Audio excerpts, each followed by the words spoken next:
Hello बच्चों, स्वागत है आप सभी का मेरे अपने YouTube channel NCERT school coaching classes पे। आज का जो वीडियो होने वाला है वो कक्षा 12वीं के अंग्रेजी सब्जेक्ट के वार्षिक पेपर के प्रश्नों के ऊपर होने वाला है। तो यहाँ पे मैं आप लोगों को कुछ प्रश्न बताऊंगा जिनको आपको पढ़ के वार्षिक पेपर में जाना है। तो आप लोगों के पास परीक्षा बोध होगा, तो बस परीक्षा बोध में ये सारे प्रश्न बहुत ही आसानी से मिल जाएगा। तो देखो, सबसे पहले जो टॉपिक मैं बताने वाला हूँ वो अनसीन पैसेज है। तो अनसीन पैसेज में ये पहला जो पैसेज है, देखो, सॉइल इज यूअर क्रेडेंशियल, ये प्रश्न जो है वो परीक्षा सार में भी मिल जाएगा। ठीक है, इसको अच्छे से देख लेना, ये बहुत इंपॉर्टेंट है। दूसरा ये वाला, ठीक है, सबसे ज़्यादा इंपॉर्टेंट में तो यही है, लेकिन 3 सेट है, तीनों सेटों में अलग अलग प्रश्न आएगा, तो तीनों सेटों के हिसाब से मैं यहाँ पे बता रहा हूँ। ठीक है, ये दूसरा पैसेज को भी देखना है। फिर ये वाला है ना, मनी कम वाला देख लेना, ये चौथा पैसेज है। इसके बाद डायरेक्ट ये 7वां पैसेज, ठीक,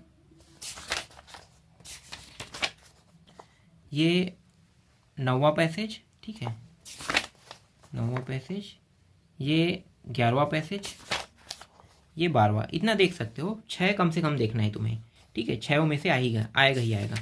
ठीक, और ये 8वां है, ये अंतिम है। ठीक, और नहीं है, बस इतने पैसेज को देखना है। मतलब ये पैसेज नंबर कौन सा था, 14 था, ऐसे में 11 है। यहाँ पे नाम देख सकते हो, यही नाम से आपको परीक्षा बोध परीक्षा साल में ये आसानी से मिल जाएगा।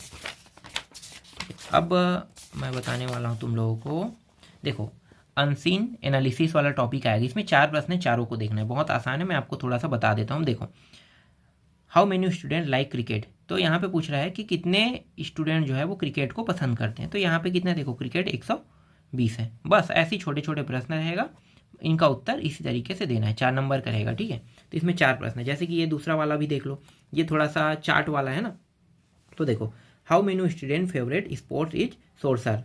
ठीक है, तो सोर्सर जो स्पोर्ट है, क्या पूछ रहे हैं, फेवरेट है ना, तो कितने हैं पूछ रहा है। तो देखो, सोर्सर वाला ये वाला ग्राफ है, ऊपर की ओर गया चार्ट, कितने नंबर तक गया है, देखो, ये पहला, दूसरा, तीसरा, चौथा, पांचवा। मतलब यहाँ पे अगर यहाँ पे आते हैं 5, तो 5 यहाँ पे आ जाएगा। ठीक है, उत्तर इसी तरीके से लेना है, ये आपको आसानी से मिल जाएगा।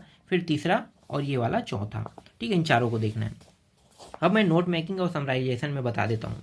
ठीक है, नोट मेकिंग वाला ये जो प्रश्न है ये नोट मेकिंग संबंधित, लेकिन समराइजेशन वाला जो प्रश्न होता है उसमें आपको समरी लिखना होता है। जैसे कि ये 100 शब्द, जैसे कि ये 200 शब्दों में एक पैसेज रहेगा, इस बड़े से पैसेज को कम से कम 50 शब्दों में लिखना है, तो वही समराइजेशन कहलाता है। ठीक है, तो चलो कौन कौन से प्रश्न देखना है मैं बता देता हूँ। जैसे कि ये वाला प्रश्न, चौथा पैसेज, फिर ये 5वां पैसेज, नाम भी दिखाई दे रहा होगा, इस नाम से मिल जाएगा तुम लोगों को। अगर परीक्षा बोध है तो और आसानी से मिल जाएगा। ये 7वां पैसेज, जो क्रमांक है उसी क्रमांक में मिलेगा ये। फिर 9वां पैसेज, 10वां पैसेज, 11वां पैसेज। ठीक है, इतना काफ़ी है। और देखना है तो ये दोनों को देख सकते हो। ठीक है, 11वां, 12वां और 13वां को, और ये 14वां को भी देख सकते हो। और ये रहा 15वां पैसेज। ठीक है, इतना तो है। ठीक है, अब इतना हो गया। ठीक है, पैसेज भी बता दिया मैंने, नोट मेकिंग भी बता दिया है ना, चार्ट वाला जो प्रश्न देखने को मिलेगा वो भी मैंने बता दिया। अब आते हैं राइटिंग स्किल वाले टॉपिक में, जिसमें एडवर्टाइजमेंट है ना, एडवर्टाइजमेंट है। तो इस वाले में कौन कौन सा देखना है मैं बता देता हूँ। देखो, एक तो है आपको लॉस और फाउंड से है ना, तो लॉस फाउंड को एक ही करके पढ़ लेना, ज़्यादा अच्छा है। और अलग अलग पढ़ना चाहोगे तो भी ठीक ही है। ठीक है, देखो, लॉस वॉस अलग अलग लिखा हुआ है, ये सबसे सरल प्रश्न होता है। ये फाउंड है, दोनों को मिला सकते हो। देखो, लॉस और फाउंड, खोया पाया है ना, फाउंड मतलब पाया और लॉस मतलब खोया, तो खोया पाया, समझ गए। इसके बाद देखो, कोई चीज़ को बेच रहे हैं तो वहाँ पे हम सेल करेंगे। ठीक है, सेल तो हिंदी में आप लोगों को तो पता है कैसे करना है। ठीक है, अगर समझ में ना आए तो इसका ट्रांसलेट कर लेना, गूगल ट्रांसलेट में जाके तुम्हें अच्छे से समझ में आ जाएगा, फिर इसको अच्छे से समझ जाओगे और याद भी कर लोगे। ठीक है, ट्रांसलेट यूज कर लेना। और कौन सा, ये वाला है, योगा सेंटर। ठीक है, इतने प्रश्न देखना ही है। इसके बाद नोटिस में आते हैं, ये भी आएगा है ना, तो नोटिस भी बहुत आसान रहता है। तो एक ये नोटिस हो गया। ठीक, ये क्या है, सिंगिंग कंपटीशन का है। यहाँ पे कंपटीशन कह रहा है, सभी एक जैसा रहेगा कंपटीशन, एनुअल फंक्शन भी कंपटीशन जैसा ही रहता है। तो इसको हिंदी में पहले ट्रांसलेट करना, ट्रांसलेट करने के बाद इसके हिंदी में अर्थ को पढ़ना, और अर्थ को पढ़ने के बाद फिर इनको समझना। ठीक है, जिससे क्या होगा, जब एग्जाम में जाओगे ना तो आसानी से आप लोग इसे बना पाओगे। कोई भी प्रश्न आएगा बन जाएगा, वो चेंज भी करेगा ना तो भी तुम लोगों को समझ में आ जाएगा। ठीक है, तो ये हो गया। अब आ जाते हैं लेटर में, है ना। इनफॉर्मल लेटर बताऊंगा, फॉर्मल लेटर तो बना ही नहीं सकते, इनफॉर्मल ही सबसे सरल है। तो जैसे कि मैरिज वाला, सिस्टर की शादी वाला, ये काफ़ी इंपॉर्टेंट है ना, तो उसको देख लेना। जैसे कि ये समर हॉलीडे वाला है है ना। तो ये हॉलीडे वाला हो गया और ये नीट और जेईई एग्जाम वाला है, बस ये 3 ही दे रहा हूँ मैं। हाँ काफ़ी है इतना, ठीक है। ये कौन सा है, फीस कंसेशन के लिए पैसा यहाँ पे, हाँ ये वाला भी देख सकते हो, अगर मन करे तो देख लेना, ठीक है। फीस कंसेशन वाला ये भी काफ़ी इंपॉर्टेंट है। बस ये 4 हैं, इसको हिंदी ट्रांसलेट करके ही पढ़ना है तुम लोगों को।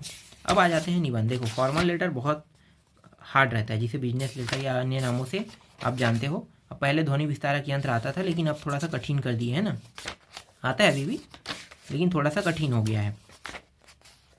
हाँ लेटर में निबंध में आते हैं। निबंध में मैं तुम लोगों को सिर्फ एक निबंध दूंगा फेस्टिवल का, है ना। फेस्टिवल ऑफ इंडिया, आप दीपावली का लिखो, होली का लिखो, जो भी लिखना चाहो लिख सकते हो, लेकिन एक ही निबंध दूंगा। इसके अलावा अगर तुम्हें जो लगता है उस निबंध को पढ़ना चाहते हो पढ़ लो, लेकिन मेरी ओर से सिर्फ मैं इसी निबंध को सजेस्ट करूँगा, इसको छोड़ना नहीं है, ठीक है। क्योंकि अभी आप लोगों का होली का तिहार है, होली के तिहार के बाद आप लोगों का पेपर है, तो पेपर बनाने वाला यही चीज़ें देखता है कि अभी क्या हो रहा है, उसके हिसाब से आप लोगों को लेटर देगा, लेटर नहीं सॉरी निबंध देगा, है ना। तो निबंध, लेटर, नोटिस, ये सब चीज़ उसी के आधार पर होता है, ठीक है। तो ये थोड़ा समझना अच्छे से। और ये जो है कितने नंबर करेगा, 5 नंबर करेगा, तो कम से कम 100 से 150 शब्दों में लिखना है। 200 शब्द वाला भूल जाओ, है ना। 200 शब्द लिखा रहेगा तभी लिखना है, लेकिन हाँ 150 से 200 कह रहा है, देखो यहाँ पे 150 200, तो 150 तो मिनिमम लिखना ही है तुम लोगों को। मैक्सिमम 200 शब्द तक जा सकते हो, इतना काफ़ी है, ठीक है। तो इस वीडियो में मैं तुम लोगों को इतने प्रश्न दे रहा हूँ, इन सभी प्रश्नों की अच्छे से तैयारी कर लेना, और जो बचा हुआ प्रश्न है उसको मैं आपको नेक्स्ट वीडियो में दे दूँगा।